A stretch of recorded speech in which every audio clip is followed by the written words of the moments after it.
के और आपके सभी साथियों को बधाई देता हूं। एक सुखरूप हम इतने संकट के बाद भी निकल पाए और मेरे लिए तो बहुत ही खुशी की बात है। मैं शब्दों में वर्णन भी नहीं कर सकता हूं। ये केदारनाथ बाबा की, बद्रीनाथ भगवान की कृपा रही। मैं लगातार जानकारियां लेते रहता था।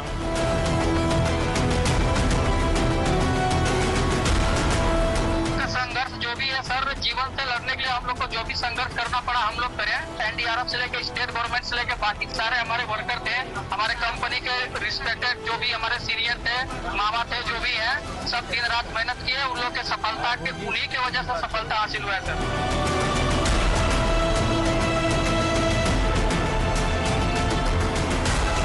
ये 17 दिन बाद मेरा लड़का और जो लड़का वापस जेजार मदर से पास गया, मुझे बहुत खुश है।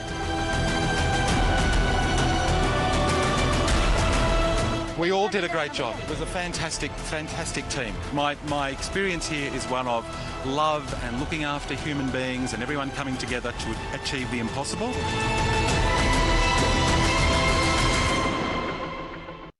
Joining us today is the man of the moment, someone who's been very closely associated with the 17-day struggle to get 41 of those workers who are trapped in that tunnel in Uttarkashi free. With us is Arnold Dix, who's an international tunneling expert. Mr. Dix, thank you so much for joining us here on Times Now. Let me begin by asking you, the 17-day struggle has come to an end. How do you feel at the moment? Elated, relieved, happy, thankful? What's the right word? What do I look like? I feel like I've been run over by a bus, I think. It's a mixture of so many emotions. And I actually took the time today to go up to the temple on the mountain that overlooks the tunnel. And I realised how tired and happy and joyful I am. I went there with some of the emergency services people from the project, and we were all singing songs and dancing and behaving like little school children. So I think that tells you how we're feeling. Just so excited, so pleased, and it's like, you know, a miracle come true. So yeah, we were very happy little campers today. Right, absolutely. And I can only understand and try and estimate the kind of joy that you would have had. But interesting that you started off telling us about the temple, because you were also, I've seen a video of yours where you were talking about how it's not just here, but everywhere that you go, it is the local god in that mountain area that, reverence has to be paid to, because at the end of the day, you're dealing with nature and forces of nature in front of whom man is very humble at the end of the day. Yeah, it's interesting. I think that came as quite a surprise to many people who aren't involved in the underground work. We in the underground are quite humble because for probably thousands of years we've learned that if we're not humble and if we don't take the nature very seriously, it kills us. It's that simple. So we're actually a very humble bunch. And for example, in Australia, there's 2 temples usually at an underground project. There's one to Santa Barbara, which is more linked to pagan and Christian traditions, and there's usually a second temple for the local Aboriginal gods, slightly different again. I was just in Finland, and in Finland they not only have a temple, but they have a strange, well, not strange, it's obviously normal for them, but they have a custom where they take a special tar and they put the tar at the lowest point in whatever they're excavating. So it's another way of respecting the gods underground. Very interesting, and it's a very humbling business to be in the business of building underground, because you make one mistake and it's all over. And when I look at historical texts, philosophical texts, often there's reference of the relationship between human beings and the earth. So particularly the Abrahamic texts, so Anyway, it's yes. Sorry, your question was very simple, and I got all excited, and I'm obviously very tired. That's perfectly but fine. We are a very respectful bunch, us underground people, because we feel how enormous nature is on a daily basis. Absolutely. And, in terms of the actual challenge itself, there have been several moments, the auger machine, which everyone had the hopes pinned on twice, on the 23rd, as well as on the 25th, when it didn't succeed, when its blades got stuck. Was that a moment when you were wondering whether you will be successful ultimately or not? Or were you confident throughout that, yes, we'll be able to get them home? I've been confident the whole time, and that's been something that some of my colleagues have thought, well, they've questioned my sanity a bit, I think, because I had a really good feeling about this. And I know having a good feeling isn't very scientific and engineering of me, but there was something very peculiar about this emergency. And that was, why on earth, or indeed why under earth, would a mountain have a huge avalanche inside it, like probably, I don't know, 1 million tonnes or hundreds of millions, anyway, so much, and not kill anybody? And this was really strange. Like, normally when I'm called in for a disaster, I'm trying to extract the bodies and to try and learn what it was that made the disaster happen. So it's still urgent, but it's very much lessons learned in a terrible way. But here was this disaster in the most spiritually important part of the Hindu world, up in the land of the gods, which is why I went up and visited one of the temples today. And that's probably why I'm looking like this. It was a lot steeper and a lot higher and a lot colder than I thought it would be, but that's because I'm a crazy Australian who didn't fully appreciate your mountains.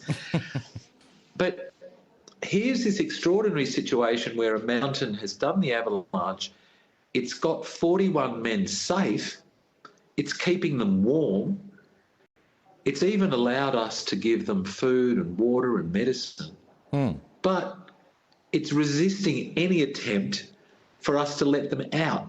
So this was a very, very peculiar situation. So I just had a feeling that in such extraordinarily strange circumstances that we'd be fine. But the trick was to keep our mission clear. And you would have seen my mission statements right from the beginning, which were quite controversial, because I was saying 41 men home safe, no one hurt, and because everyone said when, and I would say, of course, they were dancing for Diwali when they went in, and they'll be able to sing Christmas carols at Christmas. So what I was saying was, let's not rush, because our mission is not something that we should rush, because the gift that we have and the opportunity that we have as people is to work together to be clever and convince, in an engineering sense and perhaps in a spiritual sense as well, but to convince the mountain to let us have our children back. Right. And this was, I've never had this before. Normally, I don't have that opportunity. Normally, that opportunity is denied because the people are dead. So I'm sorry I'm being so blunt. So that's this all right. made it a very, it's perfectly fine. But, I want to take you up on the question that you mentioned as far as children are concerned, because, I was about to, quote you where you've said at one place that it's been an honor as a parent to help out all parents in getting their children home. Now, this clearly seems to be the psyche which has motivated you as well as several others, in terms of getting the workers out safely. It's ultimately about the responsibility towards the parents, the family of those who are trapped. Absolutely. So I have a very, very strong view about how special human life is.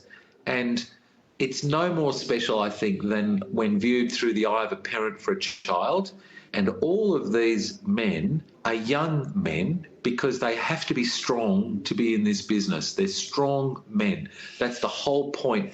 And wherever they're from, and it's around the world, we see this, it's young, strong men who go out to make a living, to prove themselves, to bring money home, to support their families. Now, what most people didn't know, because I didn't tell them, is I have a daughter who's a tunnel engineer, and she's the same age as these men. And in fact, I was wearing her shoes when I came, literally wearing her shoes. The shoes that I wear when I came to India are her boots. In fact, they're just here. And anyway, I won't get... You can show them to us, yes. I was reminded... Yeah, hang on, I'll get my... Yeah, I'm in my... Actually...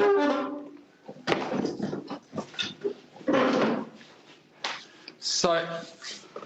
Excellent. These boots... Excellent. These are actually they're my daughter's boots, right? So with every footstep that I took during this emergency operation, I was reminded that I could have been walking in the shoes of my daughter. And also, my daughter had worked with me on several fatal collapses in the Gulf, right, in the Gulf countries. And although I'm not permitted to talk about them, there were Indian workers involved in those deaths. Hang on, I'm trying to get my camera organised, right? So I know really well about Indian workers, and I know really well about them being killed, and therefore, and also my daughter and I have worked with Indian workers in underground in other countries, not in India.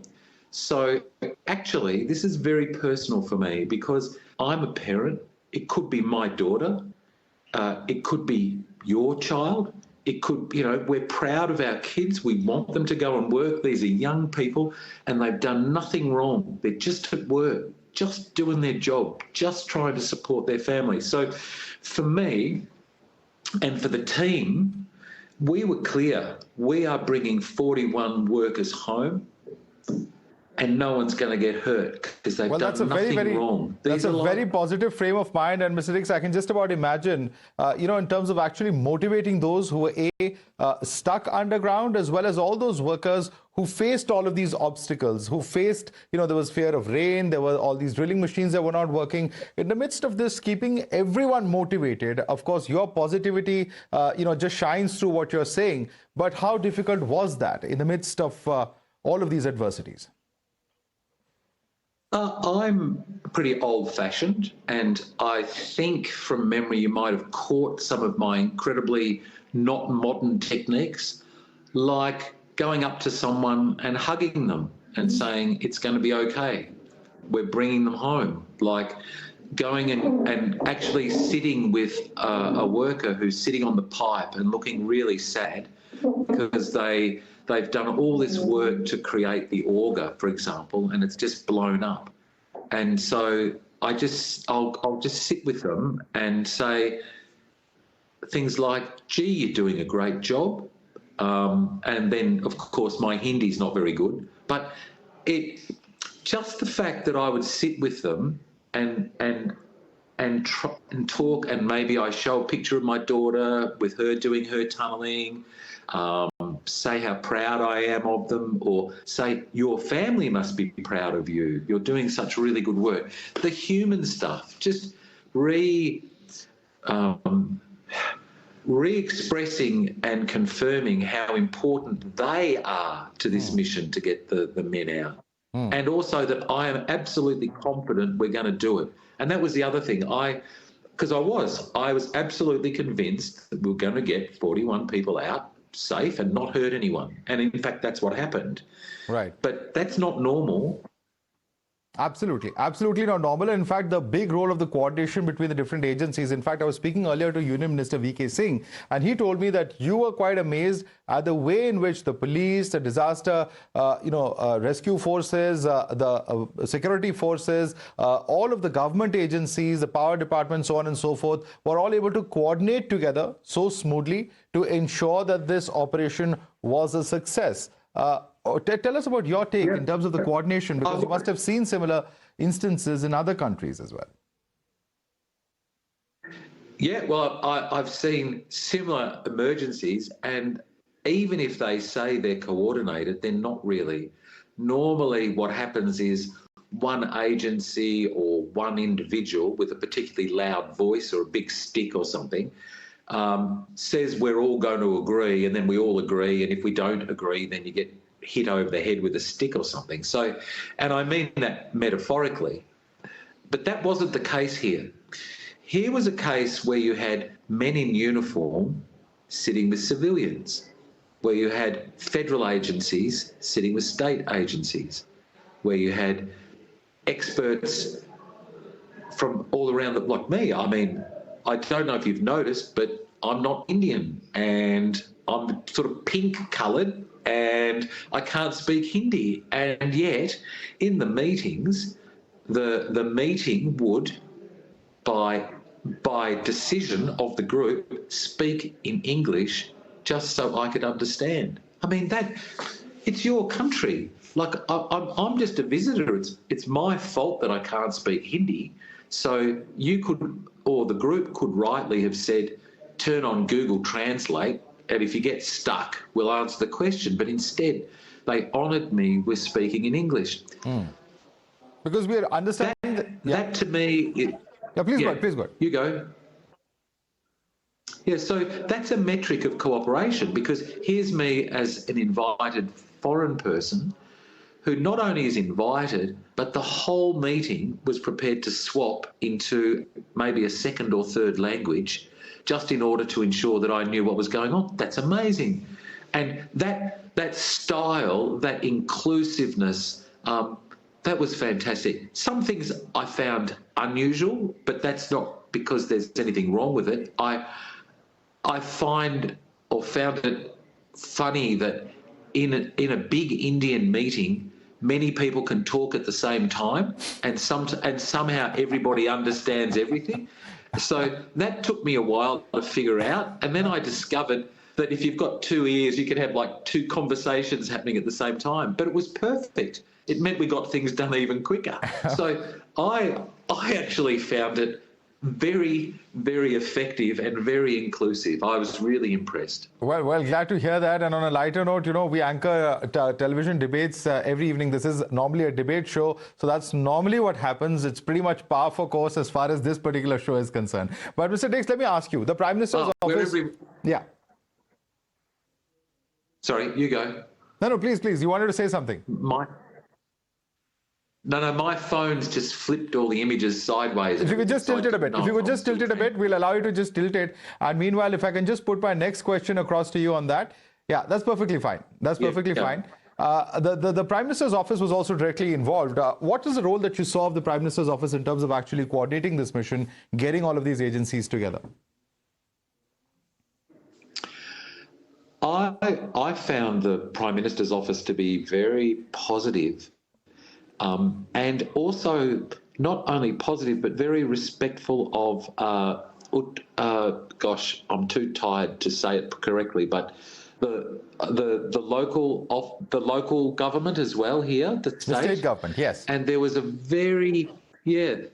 the state government were leading, and yet even though they were leading, and even though clearly they were the lead, everybody had a voice. So we were all aware in terms of the emergency response how everything was structured. But the Prime Minister's office was like, as I say, I'm just so impressed with how everybody worked together. The reason I'm asking you this, If Mr. they Dix, is hadn't- because there's been some criticism. And, politicians, of course, in every country are going to criticize each and every big current event. And there are those in India who are saying that perhaps the best of technology wasn't used. There are other countries like Sri Lanka or Somalia could have done this in 2 to 4 days. You're a tunneling expert. I'm sure you don't want to get into politics. But if someone comes and tells you that the best of technology wasn't used, what would you tell them? I'd tell them to just stop being a child. Anyone who talks like that, it's just total nonsense. And I don't want to get into politics, but that's just, I said Christmas is coming. Well, it's like that. That's a fairy tale for Christmas. The way that we got this done was not by technology. The way that we got this done in the end was exactly the opposite. It was by using ancient technique of using people with their hands so that we could softly build a tunnel. So if anyone thinks that there's some technological way to burrow through more than 1 million tonnes of avalanche material, I'll wager, I shouldn't bet because I'm not a betting person, but honestly, that is just nonsense. It's just, but there may be another political agenda for saying it, but I'm speaking technically, it's just not true. It's not even a little bit not true. It's like completely not true. We had every technology available to us as an option. We had the vertical drilling machine up on the surface, which was ready. Can I say that was where we were ready to take the action to have a vertical evacuation if the one horizontally had failed. We have a big launch area, all bar completed for a tunnel boring machine. Sorry, just bear with me. Yes. Yeah. Yes. Dinner, okay. Yeah. Yeah. Can say. Sorry, I'm having the very Please serious matter of my dinner, and I was very please. hungry because I've been. I'm sure. But, I'm sure. We had the plasma cutters. Thank you. Water, sir? It's all good. Yeah. No water. No, water's fine. Yeah. Thank you, my friend. My near in the milling up. Okay. Thank you. Sorry, you're discovering what I'm having for dinner. I hope your audience are very interested in my dinner, and I'd say it's lovely as well. We had more failures from technology than we had success. And because the mountain is, and still is, can I say, the mountain is still very fragile there, the trouble with the technology was it's too rough. It's like it causes too much vibrations and things. So that's why, in the end, we went for the softly. And that's how we got the men out. So sorry, my short answer is that's just nonsense. Absolute nonsense. And now I'm speaking as the president of the International Tunnelling and Underground Space Association. We are technical experts on this for the world, advisors to the United Nations. Keep politics out of it. Talk to me as an engineer. And as an engineer, nonsense. Right. Just 2 more questions before I allow you to go ahead and have your dinner, which I'm sure you're famished and waiting for. But 2 very quick questions, Mr. Dix. One is that when it comes to young mountains, such as the ones that are there in Uttarakhand, there are a lot of concerns because we've seen past instances of landslides and all sorts of, constructed structures that have come down in the past. In this particular case, when it comes to big infrastructure, like these tunnels, which on the one hand are required for development economically of that entire area. On the other hand, there are ecological concerns. How do you balance these two? And what are the lessons to be learned here? Yeah, I think that's a really good question. And I was meeting with the World Bank a few weeks ago discussing climate change and the resilience of transportation infrastructure. And the areas, the Himalayan area, so it was your country and some other countries, were discussed. And what's been identified is that the existing surface road network, so the roads that go everywhere, are extremely vulnerable to avalanches, and it's really bad, and it's likely to get worse.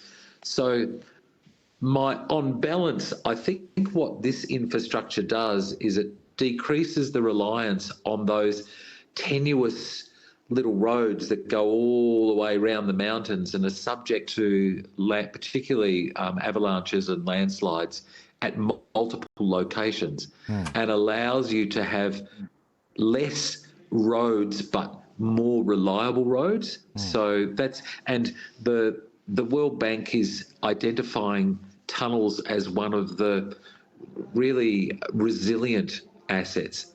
But the second problem, which you've, I think, identified, is that in this particular landscape, even if that's true, are our mountains so fragile that we can't build tunnels in them, so therefore we shouldn't try. And having looked at the geology in some detail over the last few weeks, and having looked at the tunnels that are built, I actually don't think it's a problem. It's not. The problem isn't that we can't do it.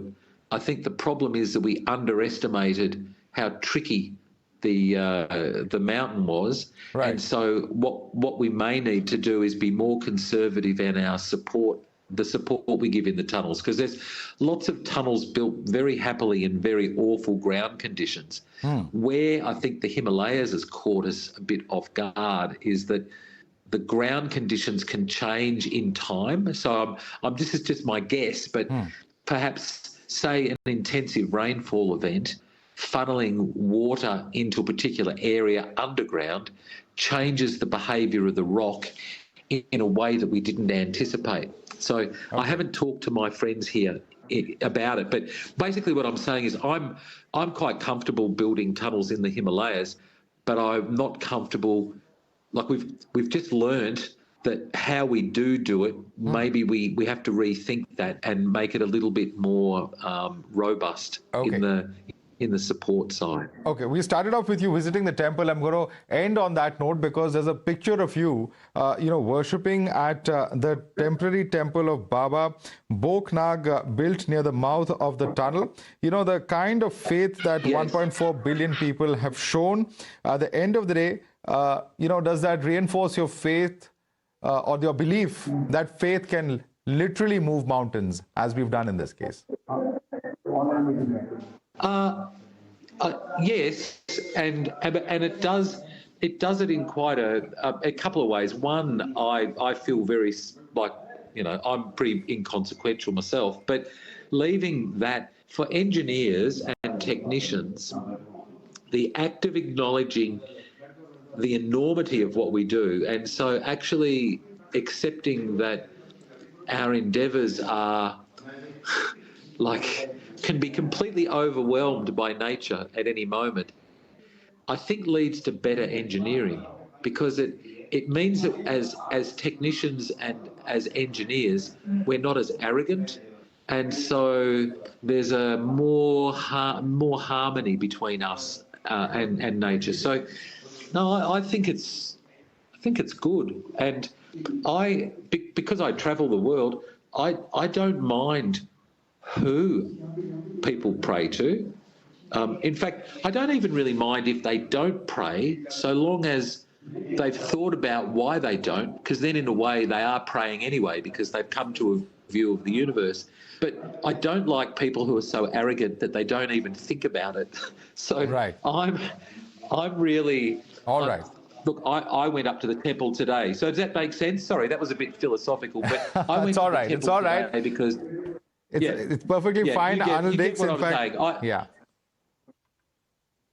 Okay, thank you. I'd like to thank you so much for taking the time out, Arnold Dix, so not just speaking to us here at Times Now, but for playing a very important part in that rescue mission. And 1.4 billion Indians couldn't be more thankful or grateful to you for whatever efforts you made on ground there to ensure the safe return of those 41 individuals. Thanks so much, Arnold Dix. We leave you to your dinner now.